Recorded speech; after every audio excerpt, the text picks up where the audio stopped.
Professor Sachs is a pioneering economist and has numerous publications, too many to name here, that I have read quite a few of them from my grad school days. And he has over 160,000 citations.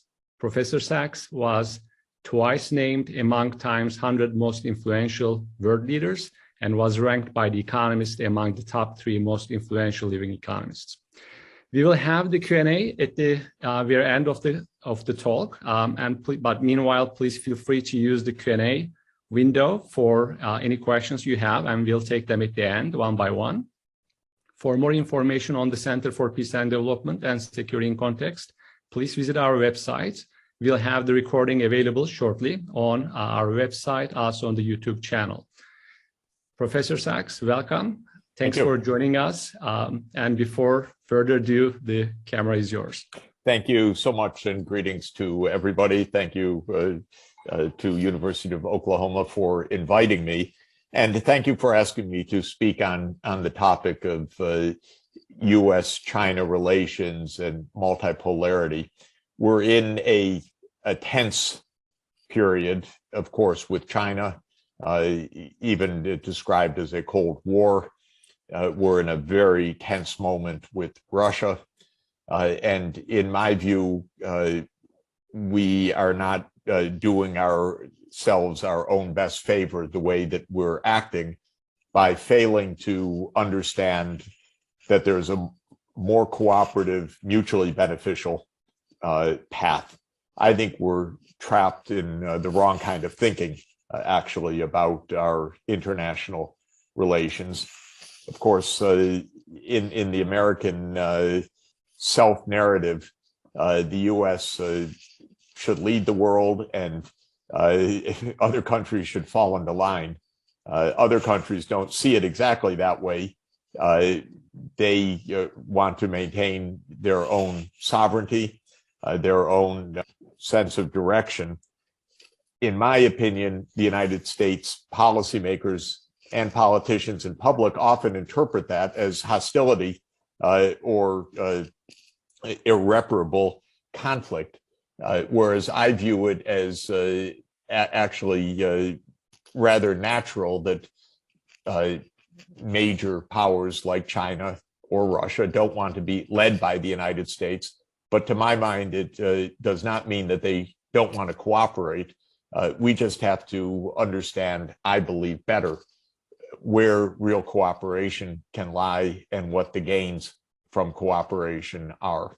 And so that's my main theme, that we can do better on our own side of understanding the situation as viewed from the other perspective. And when you do that, in other words, thinking empathetically and understanding the structure of our interactions, I believe that we reach the conclusion that says, aha, we don't have to go to conflict. We also don't have to view the other side as an implacable foe.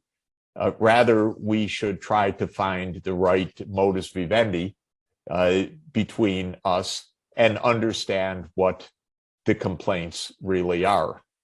So I'm going to talk mainly about China, but let me say a word about Russia first, because we're at the moment of even war possible in Ukraine. We don't know Russia's motives. That's often the case. And it doesn't even make sense to say Russia's motives. We don't know the motives of the key leaders that will be making key decisions, especially President Putin. Does President Putin want to take over Ukraine, as many in the United States believe? Does President Putin want to reconstruct the Russian Empire, as many people in the US believe? Or what President Putin says is that Russia does not want the US military alliance, NATO, to expand into Ukraine. Well, we can't be sure what the underlying motivations are, but we should think about what is being said by the other side. And what Putin is saying is, we don't want a military alliance of the United States on our border. That is a national security threat to us, they say. And I think in that context, it would it's always useful to think empathetically and to ask the question, well, how would we see a comparable situation? We don't have to look hard because we had a comparable situation. Cuba under Castro wanted and made a military alliance with the Soviet Union in 1960. And the United States said, okay, we'll invade. We didn't say, well, that's Cuba's right. No problem. Every country gets to choose its own military alliance. So all power to them. We said, okay, we will launch a CIA-led invasion at the Bay of Pigs. It worked out very badly, as everybody recalls. And in 1962, it led step by blundering step to the Cuban Missile Crisis and near global annihilation in nuclear war.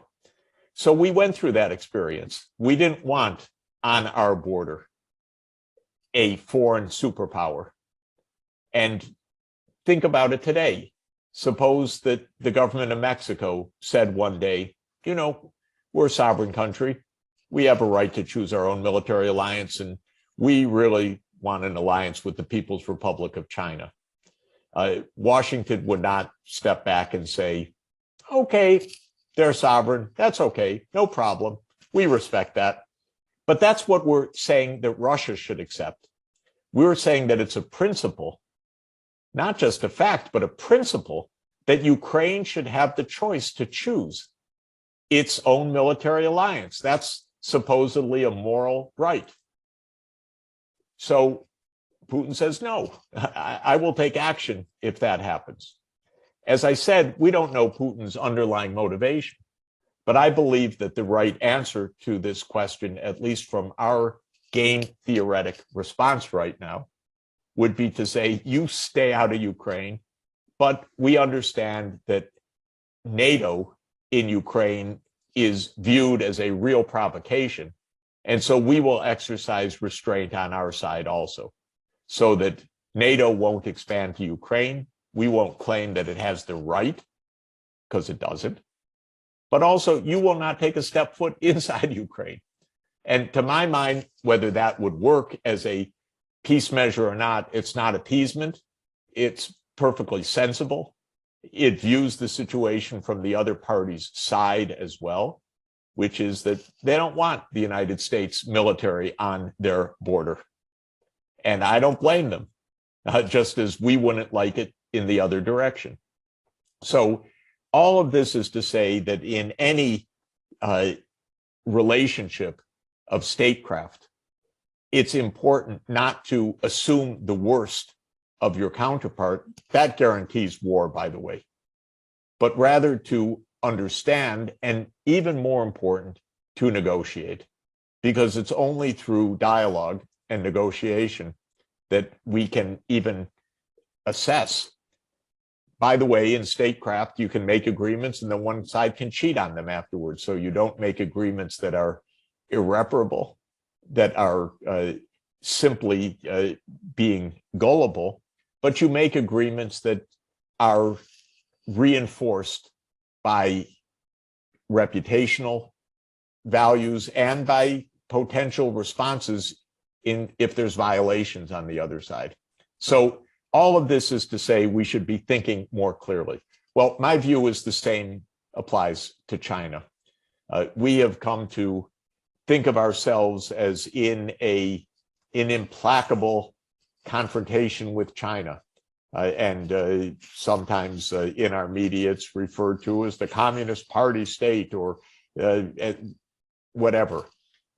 It's a tremendous oversimplification and a tremendously naive and dangerous approach to think that a great civilization, which China is, which dates back at least 3,000 years, and it has 2,000 years of nearly continuous statecraft, that we either run the show, set the rules, or presume in a simple way to know what China's doing when we're not speaking properly with China about the many areas where we really have issues that need to be addressed. So I'm going to share my screen just for one moment to show a couple of points that I think are the provocations that are leading to a wrong-headed confrontation right now. I won't show all these slides, I promise. We won't be here for hours, but I wanted to start with a little game theory. For those of you who are familiar with the prisoner's dilemma or a 2x2 game, this is a game. It's a very schematic illustration of the relations between China and the US. And the idea is that both sides can choose whether to de-escalate or to escalate in the conflict. And if we both de-escalate, we have the dividends of peace. And so we would each get a payoff of 5, call it. This is just an illustration. And the first number in each cell is the payoff to the US, and the second is the payoff to China. If we both escalate, we end up with an arms race and we both have 0. So it's better if we're both de-escalating than both escalating. The problem, of course, in the prisoner's dilemma is if the United States de-escalates but China escalates, we lose geopolitical advantage. And so we end up -5 and China ends up at 10. So if we are suckers and we de-escalate and China chooses to escalate the arms race, we lose. On the other hand, if we escalate and China de-escalates, they lose. And the logic of this, according to game theory, is that the US looks at this situation and says, suppose China de-escalates. Well, we could also do that, but it's even better if we escalate, because then we gain an advantage. So if China de-escalates, we should escalate. What if China escalates? Oh my God, then we have to match them. Then certainly we need to escalate. So the logic is no matter what China does, we should escalate. And China, viewing the situation from their perspective, says we should escalate. And hardliners on both sides say, oh my God, of course, no matter what our counterpart does, we should take a hard line, either peace through strength or ready for war. Well, if we follow that logic, we end up at 0, 0. We don't get the gains of cooperation. And that is what's called the Nash equilibrium in game theory. It says take the other side's moves as given, and you play your best move. And when both sides do that, we have an equilibrium in the prisoner's dilemma, and it leads to non-cooperation or escalate, escalate. But this is stupid because there's a better way. What if we sat down with China and said, oh my God, we're trapped in an arms race. Why don't we both move to de-escalate together? And we'll make, if you cheat on us, we'll never cooperate with you again. What's called a trigger strategy. But let's get the benefits of cooperation. Well, how can you do that? You have to negotiate. You have to create mechanisms of ongoing communication. You have to create threats that if one side cheats, the other side will pay the consequences. But what we know from game theory is that we don't have to live with the stupid Nash equilibrium. Human beings are perfectly capable of cooperating. They're perfectly capable of going from 0, 0 to 5, 5. And that's why every day I suggest to the US government, don't tell me what China's going to do, talk to China. Because there are so many areas of joint benefit, climate change, fighting global poverty, global economy, stopping COVID. All of these things would be much better done if we're cooperating. And don't tell me that we can't move from 0, 0 to 5, 5. You guys aren't even trying, I say to my friends in the government. Because they say, oh, we know China's going to escalate. I say, how do you know? Well, look at the picture. I say, yeah, but talk to them because they're big gains of cooperation. So don't settle for this Nash equilibrium, which is not a true human equilibrium.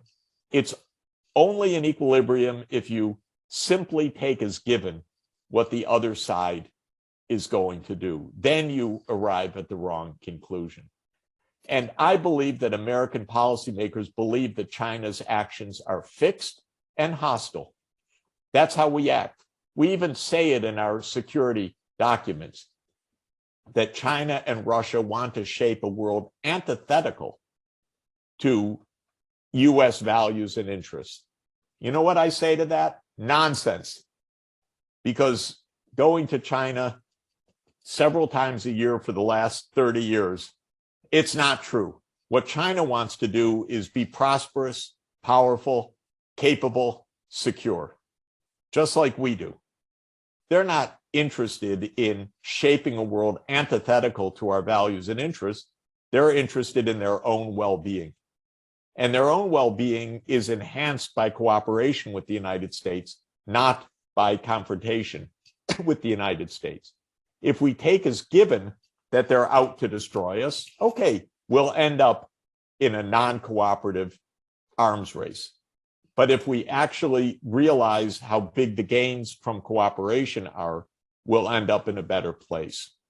I think what's really going on, though, is something more basic, which is the US has high anxiety about China's economic rise. And the reason is mainly that China was poor 40 years ago. Now it's not as rich as the United States, but it's had a big increase in the economy.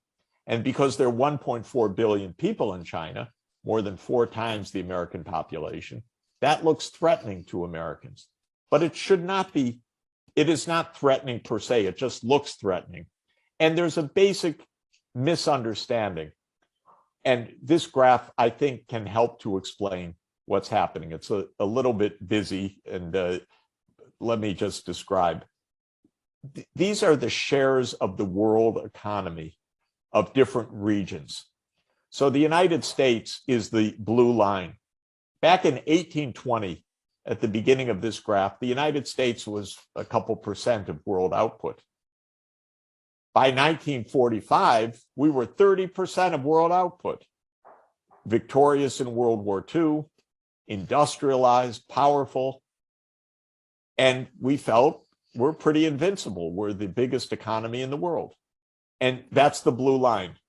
But since 1952, our share of the world economy is diminishing because other countries are developing, especially in Asia. The green line is Western Europe. Western Europe industrialized even before the United States. The UK was the first industrial economy. And so Europe had a bigger population and earlier industrialization. And that's why in the 19th century, the British Empire ruled the world. But Europe also had a relative decline. Now look at the red line. That's Asia. In 1820, Asia was 60% of the world population. And the reason is everybody was poor, but most people lived in Asia. And 60% of the world lived in Asia, and incomes were the same everywhere. And so 60% of world output was in Asia, especially China and India. Then Britain industrialized, and with an industrial navy and army, it went and beat the hell out of the rest of the world and conquered India completely by 1857 and invaded China in 1839 in what historians call the First Opium War, burned down the Summer Palace in the Second Opium War, and basically used its naval superiority to dominate the world economy. And Asia went into a decline. By the end of the 19th century, Asia was really in poverty. And by the end of 1945, all of Asia, with more than half the world, was a smaller economy than the US economy and Western European economy. That's the bottom of the red curve. But then, of course, look what happened after 1945, after World War II. Asia started to recover. Why? Because it had economic development. And China and India both had economic growth, though China's was even more remarkable. Very successful, well done, well managed. And so Asia is returning to be a central part of the world economy. Of course, Britain lost its empire. India became independent in 1947. China became independent even of Japan, which had invaded it, in 1949. And based on that national sovereignty, both countries expanded considerably, as did many other parts of the Asian economy. So we're in a different world now. And another way to see that is that the Western world and the East Asian world are about the same size economy now. If you add in the US and Europe together and compare that with China, Japan, Korea, and Southeast Asia, it's the same size now. So this is the big historical change. We think we run the world, but something happened in between, which is that technology, literacy, development spread more widely. So I believe that's not because the other side is evil. It's just because it's catching up for lost time. And the lost time came because we were evil. We were imperial, the US to an extent, but especially Britain, France, and so forth, which took over much of the Asian world. And then after World War II, the Asian countries achieved independence. And China's now a bigger economy than the United States, measured in what are called international prices, standardized prices. This frightens Americans. But we should remember that in per person terms, the United States is still much richer than China, much richer. But China's a big place and a proud place, and it doesn't want to be bullied. And I say that's fine from my point of view. We don't have to bully China. China doesn't have to bully us. We need to reach the upper left-hand quadrant of our two-country game. That is cooperate, cooperate. Now, there are many issues of cooperating. I'm going to pass all of that back just to say, maybe I'll stop here for one moment. President Kennedy said something in 60 years ago in his inaugural address that I think is really important. He said, "The world is very different now, for man holds in his mortal hands the power to abolish all forms of human poverty and all forms of human life." That is our reality in the world today. We could destroy or we could solve our problems. And now we could destroy in two ways, ecologically or militarily. And yet we could solve our human problems because we are wealthy as a world with great technology. So to my mind, the gains from cooperation are very strong.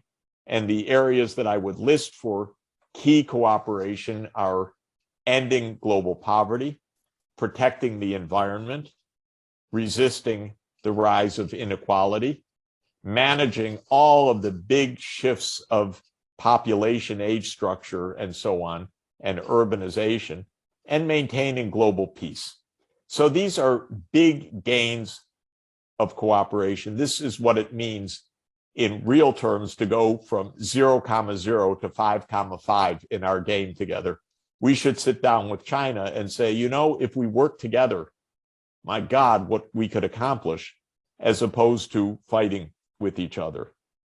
And I will stop there, Firat, so that we could have some discussion. But this is my main point.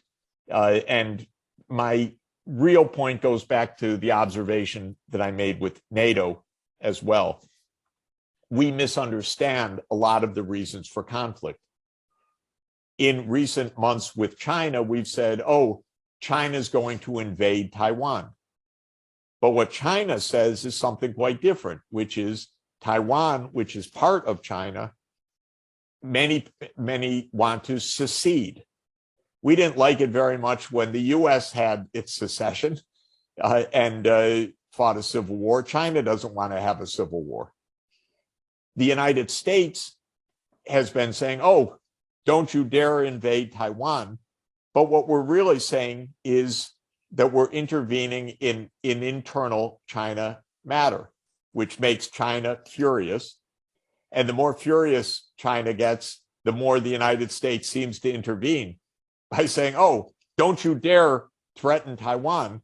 And China says, don't you meddle in our internal affairs. And some politicians in Taiwan then say, maybe we should secede because the United States will help us. Well, God forbid there should be a war between mainland China and Taiwan, and even worse, in which the United States became involved, because any of these could be a devastating world war. And so we need to be a lot more cautious on how we act and a lot more attentive to the perceptions of the other side. Let me stop there and turn it back over to you. All right, thank you. I think that's a great summary of the existing challenges and missed opportunities, perhaps, in terms of the multilateralism. And there are challenges also, as you know, from the US side against international organizations and cooperation, that there are hawks. And you have written extensively on those also in your recent writings. But let me focus on the multilateralism part, perhaps. So with the rise of China particularly, do you think it is helping or hurting global sustainable development? There was a big literature from the 60s on South-South exchanges and cooperation, how that could be an alternative to North-South. But with the Belt and Road Initiative and other exchanges, China is becoming more assertive in Latin America, Sub-Saharan Africa, and around. What are some of the challenges and issues do you see that are missed opportunities, perhaps? Or maybe there are no missed opportunities and it's working great? So I am a big believer in the United Nations and in multilateralism because I see gains from cooperation everywhere and costs of conflict everywhere. And I work for the UN $1 a year, but I've worked for the UN for 22 years and view it as for me, a very important part of what I do because I like the UN Charter, multilateralism, and global cooperation. And I regret that in the United States, there's a significant part of the population, and especially a lot in the Republican Party, that say, why do we have the UN? It just keeps us from doing the things the United States should be doing. And so whenever the UN opposes the US, there are people in the US, nationalists, who say, this is stupid. We don't have to listen to anybody. We're the most powerful country in the world. So we can take whatever decisions we want. And that's what we did in the Iraq War, for example, when the UN Security Council said, don't go to war in Iraq. And President Bush said, well, I'm doing it anyway. The UN's not going to tell us what to do. We're the United States of America. I view that as the non-cooperative outcome of all these prisoners' dilemmas. And to my mind, it doesn't make sense. Well, because of the US mix of anxiety and arrogance, and it's both, we have not been active promoters of the UN for the last generation. In fact, the US ran big arrears to the UN, didn't even pay our dues, and often did not sign UN treaties and pulled out of UN organizations like UNESCO and the Human Rights Council, and President Trump pulled the US out of WHO, although Biden reversed that afterwards. But President Trump wanted the US to leave the World Health Organization because he says it's too pro-Chinese. Well, every time we pull back, China, which is a growing diplomatic, military, and economic power, says, okay, we'll contribute more to the UN. And then the United States authorities say, you see, it's Chinese. We dare not do this. And so we, on the one hand, we retreat. And then when the others fill the vacuum, we say, you see, we told you so. Well, this is a very self-fulfilling blunder on our part. This is an own goal. We're just absolutely doing damage to ourselves and creating our own anxieties. So, to my mind, we should be heavily engaged in the UN. We should be helping to lead it. We should understand that the UN is an organization of 193 sovereign governments ruled by the UN Charter. And it's a good charter. It's a charter that could keep the peace.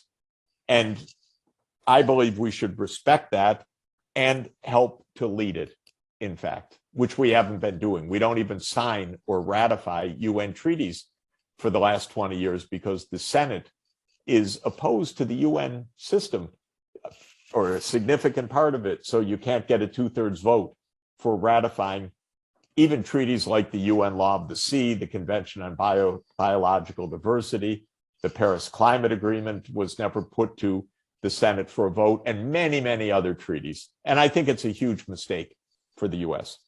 Then comes China on financial initiatives like the Belt and Road Initiative, which is lending money to other countries to help those countries build their infrastructure, especially hydroelectric power, roads, and other basic infrastructure.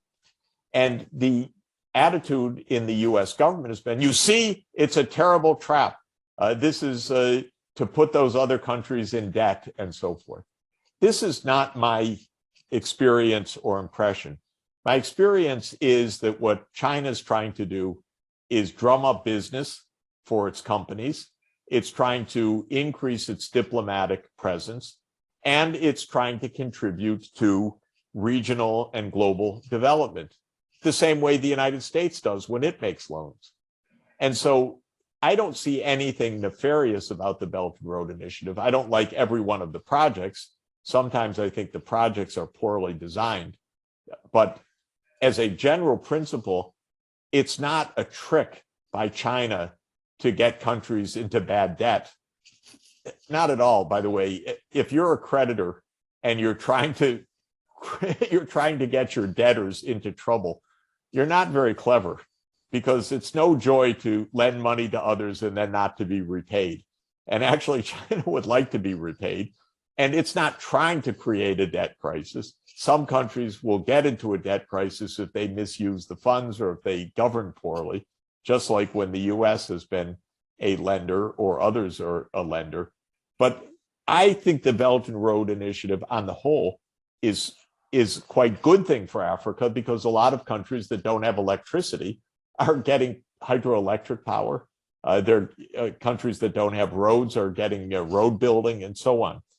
The United States is going to launch, actually within days, a counterpart project called B3W, Build Back Better World. Good, that's fine. I don't mind the US competing peacefully with China. Okay, they have Belt and Road, our program's even better. No problem. That kind of peaceful race to the top is not bad. At the same time, though I don't see it happening as it should, I'd like our program actually to cooperate with China and with Europe to say, why don't the three big economies cooperate to help impoverished African countries to build infrastructure? So it doesn't just have to be competition. It can be that we're working together to achieve the sustainable development goals. And that's what I'm trying to promote. Just to follow up on that point, there are not too many empirical studies because of lack of data from China, but existing studies that compares Chinese lending with US and other more conventional lending sources usually do not find much significant differences in terms of their motivations. But in terms of that great power competition, especially in Sub-Saharan Africa and Latin America, and increasingly Middle East and Central and Eastern Europe too, do you think this creates any new opportunities for countries to experiment with their economic development policies, similar to perhaps the non-aligned movement in the 60s and 70s that allowed these countries? Because as you know, since the 80s, TINA, there's no alternative, became kind of the motto for most development policy around the world. So how do you see that going forward? Do you think the presence and increasing presence of China in other countries, and unfortunately, perhaps in competition with the US and other Western donors or lenders, creates new opportunities for development financing, and experimentation, as Roderick and others advocate? It does. And I recommend to almost any country have a good partner policy where you say, we are not on one side, we're not on the other side, we want good relations with everybody. And if you can get away with that, it's the best, because any country, poor country, needs finance more than it gets. And so getting finance from Europe, from the US, and from China, and indeed from Japan and Korea, not bad. The problem is the big powers often don't accept that. Oh, if you're taking money from them, you're against us. So even though a country says, I'm not against anybody, we're for everybody, we want peace, we want good neighbors, it's very hard in a non-cooperative world to balance this. I also think China China should do better in certain cases. For example, when the Belt and Road Initiative came, the Eastern European countries said, oh, we want to be part of this, more finance, we need it. The Western European countries said, no, this is Chinese, we don't want to be involved. And so China ended up meeting with the Eastern and Southern European part and creating a China plus 16 meeting, or a China plus 17 meeting, dividing Europe. Now, if I were the European Union, I would not allow that to happen. I'd say, okay, we'll meet with China, but you meet with all 27 of us, not with some part of us. We don't want to be divided by you. So I view it as a blunder of the European Union to be so hostile to China that it enables China to divide the European Union between the friendly side to China and the unfriendly side. The European Union should say, we will have a good, respectful relationship with China, but do not have a meeting with 16 of us. You meet with 27 of us at a time. And I think that Europe should take that. And I think China is being mischievous to have a China plus 16 or China plus 17. It's not devastating mischief, but it's partly a mistake of the European Union that it should be not following the US Cold War line with China. If it does so, it's going to divide itself internally. So I'm afraid of US-China confrontation for both the direct danger, but also the fallout in the rest of the world. Because the US mentality, and it's been this way really for more than a century, is either you're with us or you're against us. That's a very unfair mentality, a very dangerous way of thinking. It leads to all sorts of terrible problems, but it is a reality that any country has to think about as it pursues its foreign policy. One of the tragedies of Africa, one of the great tragedies, is the history of the Democratic Republic of Congo, which was for a long time the slave colony of the Belgian king. And then it became the slave colony of the Belgian state. And it got its independence in 1960. And when it got its independence, there was a very charismatic, talented, decent leader who wanted to be non-aligned, named Patrice Lumumba. And he would have been a great first leader of an independent Congo. But Eisenhower and the CIA did not like Lumumba's non-alignment. They said if he's not with us, he's against us.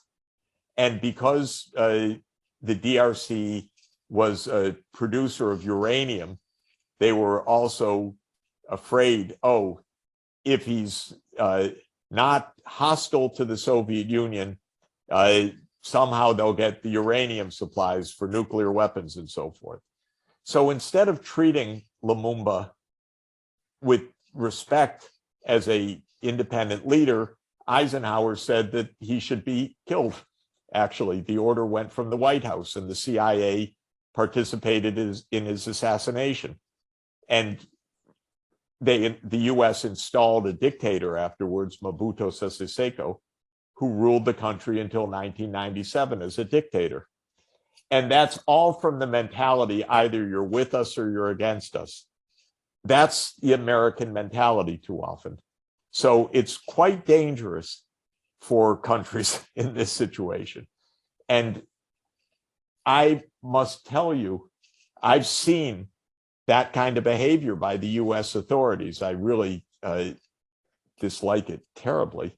I mean, I think it's extremely dangerous and illegal against international principles. But I've seen it where leaders have told me, you know, the US government's against me. And oh, no, everything will be fine. And then they overthrow the person in a coup. And I've seen it happen with my own eyes. It's terrible. So this is the real danger.